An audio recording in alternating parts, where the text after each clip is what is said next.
વિદ્યાર્થી મિત્રો, આપણે થિયરીમાં જોયું કે કેવી રીતે બીજી કલર અને ટેક્સ્ટ કલર આપણે બ્રાઉઝરમાં આપી શકીએ છીએ HTML પ્રોગ્રામમાં. તો ચાલો આપણે હવે પ્રેક્ટિકલી જોઈએ. તો કે એપ્લિકેશનમાં, એસેસરીમાં, ટેક્સ્ટ એડિટર એની ઉપર આપણે ક્લિક કરીશું. હવે આપણે આમાં આપણો પ્રોગ્રામ લખશું બેકગ્રાઉન્ડમાં કલર અને ટેક્સ્ટ કલરને આપવા માટે. તો પહેલાં HTML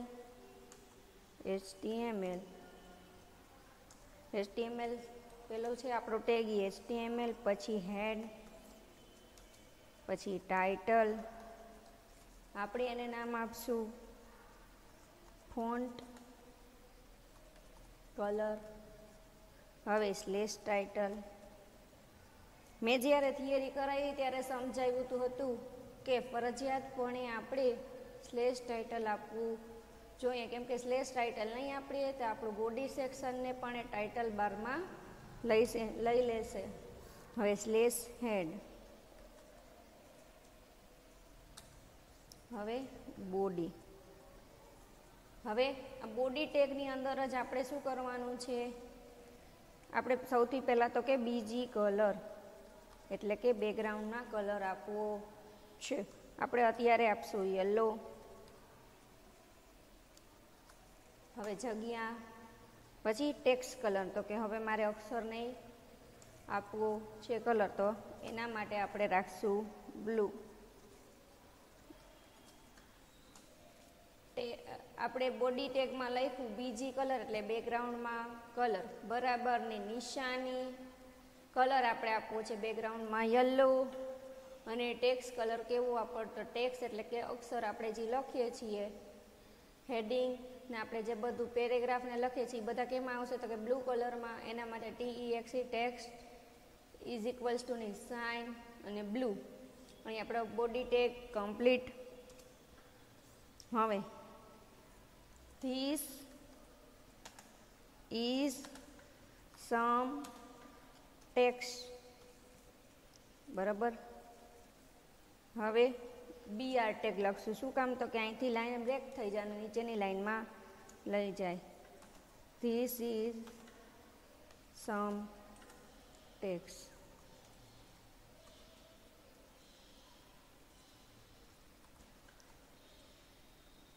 પાછું BR ટેગ, કેમ કે આપણે પાછું ત્રીજી લાઈનમાં નીચે લઈ જવું છે.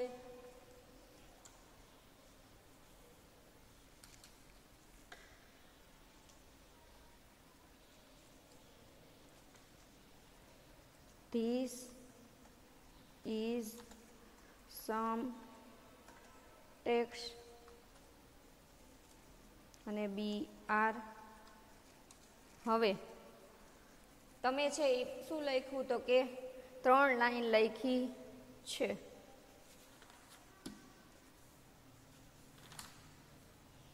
બરાબર. This is some text, this is some text, this is some text. હવે આપણો body tag complete, BODY body tag complete. હવે આપણો પ્રોગ્રામ પણ કમ્પ્લીટ એટલે સ્લેશ HTML. હવે આપણે સેવ કરશું. તો કે સેવ કરવા માટે ફાઇલમાં સેવ. સૌથી પહેલાં આપણે સેટ ઉપર ક્લિક કરશું ને આપણું ફોલ્ડર ગોતશું 10th COMP કોમ્પ્યુટર અને એની ઉપર ક્લિક કરશું એટલે આ સેટ છે એની બાજુમાં આપણા ફોલ્ડરનું નામ આવી જશે. હવે અહીંયા આ છે લખેલું એને કાઢી નાખશું ને અહીંયા આપણા પ્રોગ્રામનું નામ આપશું તો કે બીજી કલર .html. હવે સેવ ઉપર ક્લિક. બરાબર થઈ ગયું છે. હવે ફાયરબોક્સમાં ક્લિક કરશું. હવે આપણો પ્રોગ્રામ રન કરવો છે તો ફાયરબોક્સમાં આપણે રન કરવાનું રહેશે. હવે ફાઇલમાં ઓપન ફાઇલ, સેટ ઉપર ક્લિક, 10th COMP અને ઓપન. અહીંયા બીજી કલર અને ઓપન. તો તમે જોઈ શકો છો કે બેકગ્રાઉન્ડનો કલર છે એ કેવો છે, તો કે યલો અને આપણે જે અક્ષર લખ્યા છે એ કેવા કલરના છે? તો કે બ્લુ કલરના છે. તો આવી રીતે આપણે ટેક્સ્ટ કલર છે એ ચેન્જ કરી શકીએ છીએ અને બેકગ્રાઉન્ડ કલર પણ ચેન્જ કરી શકીએ છીએ. આપણે જોયું. હવે આપણે જઈએ પાછા ટેક્સ્ટ એડિટરમાં. અહીંયા આપણે કલરના નામ લખ્યા છે અને આપણે એની જગ્યાએ 6 ડિજિટનો કોડ લખીને પણ આપણે કલર આપી શકીએ છીએ. મેં થિયરીમાં સમજાવ્યું હતું કે કેવી રીતે આપણે 6 ડિજિટનો કોડ આપીને કરી શકીએ છીએ, કલરના નામ આપી શકીએ છીએ. તો હવે યલોની જગ્યાએ આપણે એનો કોડ લખશું. તો યલો માટે કોડ છે FFFF અને 00, 4F અને 20. હવે બ્લુની આપણે શું કરી નાખશું? કોડ લખી નાખશું. તો બ્લુ માટે છે 40 અને FF.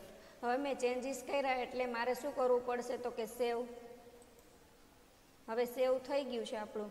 હવે પાછા આપણે કેમાં જઈશું? આપણા બ્રાઉઝરમાં જાશું ને અહીંયા શું છે? તો કે ફરીથી આપણું પેજ શું કરી શકીએ? રિફ્રેશ અથવા રીલોડ.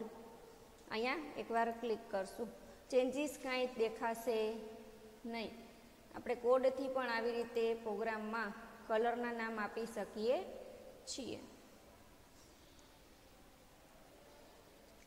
તો આપણો પ્રોગ્રામ આપણે બીજી કલરવાળો જોયો. એમાં સૌથી પહેલાં છે HTML, પછી હેડ, એની અંદર ટાઇટલમાં આપણે આપ્યું છે ફોન્ટ કલર, પછી સ્લેશ ટાઇટલ, પછી સ્લેશ હેડ. હવે બોડી સેક્શન, તો કે બોડીની અંદર જ બીજી કલરનો કોડ, ટેક્સ્ટ, પછી એનો કલર. પછી મેં આ 3 લાઈન લખી છે એટલે તમને આઈડિયા આવે કે કેવી રીતે એનાની અંદર લખેલું છે એના આપણે કલર ચેન્જ કરી શકીએ. હવે સ્લેશ બોડી અને સ્લેશ HTML. હવે હું પાછું હતું એ જ રીતે લખી નાખું છું. યલો અને બ્લુ, યલો અને બ્લુ. હવે પાછું સેવ ઉપર ક્લિક. હવે આપણે જોયું કે આપણે આ છે અહીંયા ટેક્સ્ટ લખીએ એટલે શું થાય? તો કે બોડીની અંદર આપણે જેટલા પેરેગ્રાફ લખીએ કે જેટલી લાઈન લખીએ એના એક જ સરખા કલર આવે છે. બરાબર. હવે આપણે બીજા પ્રોગ્રામમાં જોઈશું કે આપણે દરેક પેરેગ્રાફ અથવા કે દરેક લાઈનને જુદા જુદા કલર આપી શકીએ.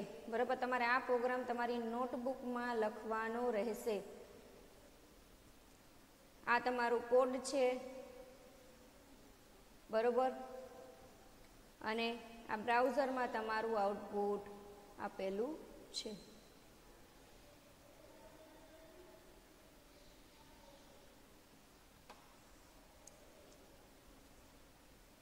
હવે આપણે આગળના વિડીયોમાં જોઈશું કે કેવી રીતે આપણે ફોન્ટ કલર છે એ અલગ અલગ લાઈનમાં અલગ અલગ આપી શકીએ.